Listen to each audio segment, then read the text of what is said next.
ना कोई रेडार महफूज रहा और ना ही कोई फौजी कंट्रोल रूम। ईरान ने मशरक़ वस्ता में अमरीकी फौजी अड्डों की ईंट से ईंट बजा दी। इन फौजी अड्डों की मुकम्मल तफसीलात सामने आ चुकी हैं और ये तफसीलात रशिया ने जारी की हैं। इस बारे में आमिर रज़ा से बात करते हैं। आमिर भाई, कुछ तफसीलात तो सामने आ भी गई थी कि क्या पोजीशन है उन अड्डों की, लेकिन अब रशिया ने बड़ी तफसील के साथ इन फौजी अड्डों के बारे में कुछ मालूमात जारी की हैं। वो मालूमात क्या हैं और वहाँ पर क्या तबाही मची है? देखिए, पहली बात तो ये है कि प्लैनेट लैब बंद की थी। आपको याद है हमने इस पर एक पूरा व्लॉग किया था और मैंने बताया था कि प्लैनेट लैब को मना कर दिया गया कि आपने तबाही की वीडियो मिडल ईस्ट के अंदर बिल्कुल, से वीडियो नहीं देनी तस्वीर है। जारी नहीं करनी फिर है। हमने बताया था कि इनके तकरीबन 22 में से 20 के करीब अड्डे जो हैं, जिनमें 17 तो मुकम्मल तौर पर और बाकी जुज़वी तौर पर जो हैं तबाह हुए। इनके रडार सेंटर्स तबाह हुए, इनकी थार्ड और पेट्रियट की बैटरीज जो हैं वो तबाह हुई और इनकी एयर बेसिस पर हमले किए। ईरान ने बड़े ही कंट्रोल्ड किस्म के हमले किए थे और ये हमले इस बात का सबूत है कि ईरान किसी मिडल ईस्ट के मुल्क के साथ जो है वो जंग नहीं चाहता। आप ये देखें, अमान पर हमला किया था, अमान के अमेरिकी फौजी अड्डे पर, लेकिन अमान का दौरा भी किया है हाँ जी, बासर आगची बिल्कुल ने ऐसे ही। और वहाँ के सुल्तान के साथ मुलाकात भी की है। देखें, उनका किसी मिडल ईस्ट की किसी कंट्री के साथ कोई दुश्मनी, जो हम लोग इसको इस तरह से पोर्ट्रे करते हैं कि शायद ईरान मिडल ईस्ट पर हमलावर है, तो ये गलत है। बिल्कुल। ईरान मिडल ईस्ट में अमेरिकी अड्डों पर हमलावर है।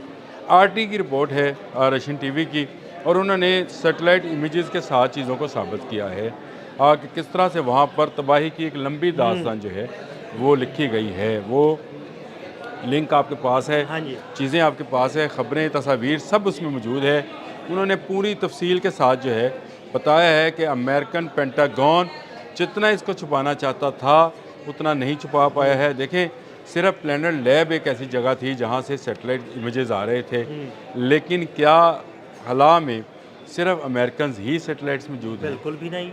चीन भी रशियन है, भी, रशिया भी चाइनीज़ भी। है, बहुत सारे ममालिक हाँ जो जी। हैं उनके सैटेलाइट्स फ़ज़ा में मौजूद हैं जो आपकी तबाही की दास्तान को खोल कर बयान कर रहे हैं। आपका आवास कहाँ पे तबाह हुआ था, फिर सुल्तान एयरबेस पर कितनी मरतबा हमला हुआ, कौन कौन से जहाज़ गए, फिर आपके इसराइल के अंदर जो अड्डे थे उनमें क्या कुछ तबाह हुआ।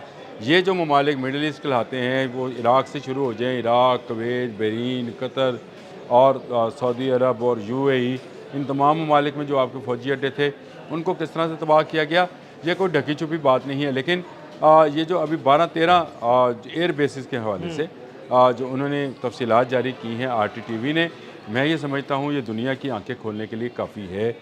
जो आज भी ये बात मानते हैं कि अमेरिका जो है वो अपनी शराइत पर शायद सुलह करना चाहता है। बिल्कुल भी नहीं। अमेरिका को ईरान की शराइत पर सुलह करनी है।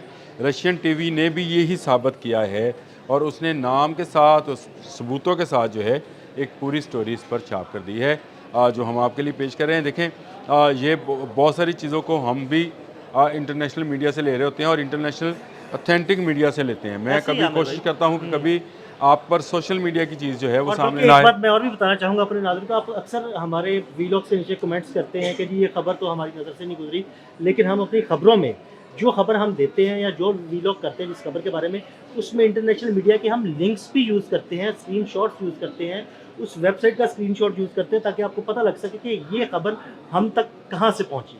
बिल्कुल, अपना अपना सोर्स जो है वो हम बता रहे होते हैं ताकि इसलिए कि आपको ये भी पहचान रहे कि कौन से व्लॉगर्स जो हैं वो सिर्फ अपने ज़हनी सुकून के तरह लिए से या जो है ना वो बना लेते हैं, बना लेते हैं, और लेकिन कुछ लोग जो हैं वो फिर वो काम करके या मेहनत करके काम करते हैं। ये फ़र्क आप लोगों को पता होना चाहिए। और देखिए, याद रखें, जंग के दिनों में ऑथेंटिक इन्फॉर्मेशन ही हमेशा देखनी और बिल्कुल सुननी ऐसे ही। चाहिए।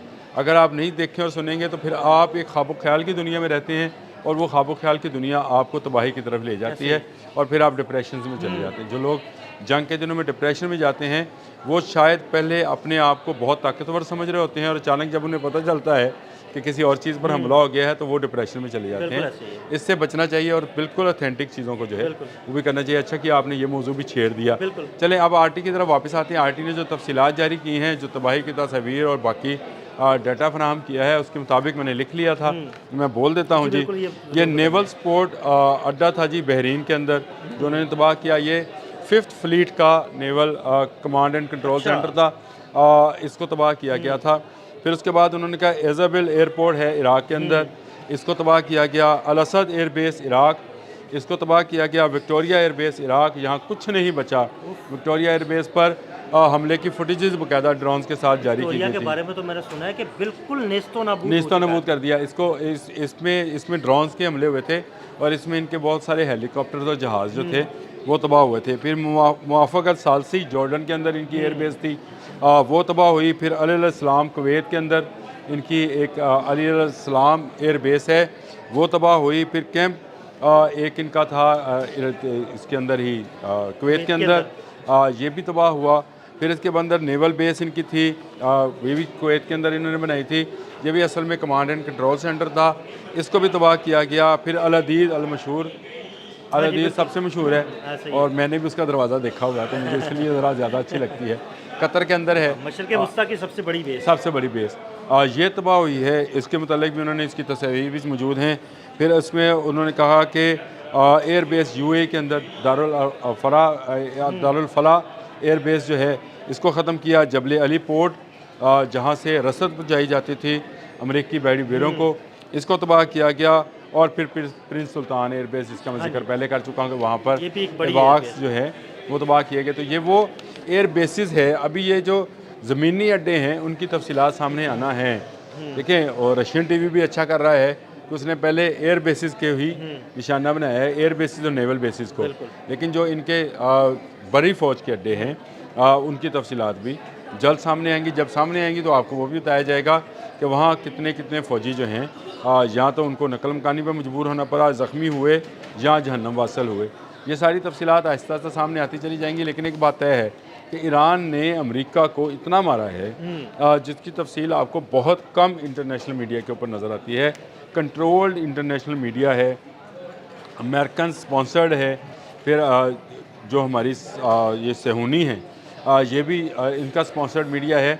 तो प्रोपोगंडा इस तरह से किया जाता है कि जैसे ईरान ने कुछ नहीं किया है। लेकिन रशियन टीवी ने एक ऐसे मौके पर, जब अब्बास अरागची इस वक्त सेंट पीटर्सबर्ग में हैं और उन्होंने ये तफसीलात जारी की हैं, इससे नज़र आता है कि रशिया की मंशा के मुताबिक ईरान ने रिएक्ट किया है। और आने वाले दिनों में मेरा ख्याल है ईरान मज़ीद रिएक्ट करेगा। अगर उस पर जंग मुसल्लत की गई तो पासदारान इनकलाब इससे भी बड़े सरप्राइजेज़ जो हैं वो अमेरिका को दे सकते हैं। अमेरिका, इसराइल और मिडल ईस्ट में जहाँ जहाँ इनके फ़ौजी और एयर बेसिस मौजूद हैं, बिल्कुल ख़ाइफ नहीं होना चाहिए कि इनके बहुत सारे कार्गो प्लेन्स आ रहे हैं। ये ख़बरें चलाई जो ज़रूर जाती हैं, बताई भी जाती हैं, इनमें हकीकत भी होती है। लेकिन बात याद रखें, अमेरिका डरा हुआ है ईरान से, ईरान नहीं। बिल्कुल ऐसे ये बात ध्यान में रखनी चाहिए दिल भाई। ईरान पहले दिन से इनके सामने खड़ा है। अमेरिका की टांगें इस वक्त कांप रही हैं और अमेरिका को डराने के लिए यही काफ़ी है कि आरटी की रिपोर्ट के मुताबिक कि आपने प्लैनेट लैब सिर्फ इसलिए बंद कर दी कि वहाँ से ईरान की तस्वीरें तो आनी ही आनी थी। मिडल ईस्ट में जो आपकी तबाही हुई है उसकी तस्वीरें सामने आई, उसकी तफसीलात सामने आई। तो ये दुनिया के लिए एक नया तजर्बा होगा कि एक सुपर पावर को वो डूबते और तबाह होते हुए अपनी आंखों के सामने देखेंगे।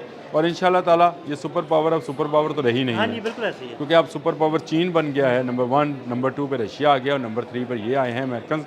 और अगर डोनाल्ड ट्रंप की ये पॉलिसी जो नेतन्याहू की बनाई हुई पॉलिसी है इस पर ये कारबंद रहे तो ये इससे भी नीचे जा सकते हैं, ये टूट भी सकते हैं। जितनी जल्दी अमेरिकन इस पूरी लॉबी से, ये जो जंग वाली लॉबी है, इससे जान छुड़वा लें, मेरा ख्याल है ये उनके लिए बेहतर है। बहुत शुक्रिया आमिर भाई।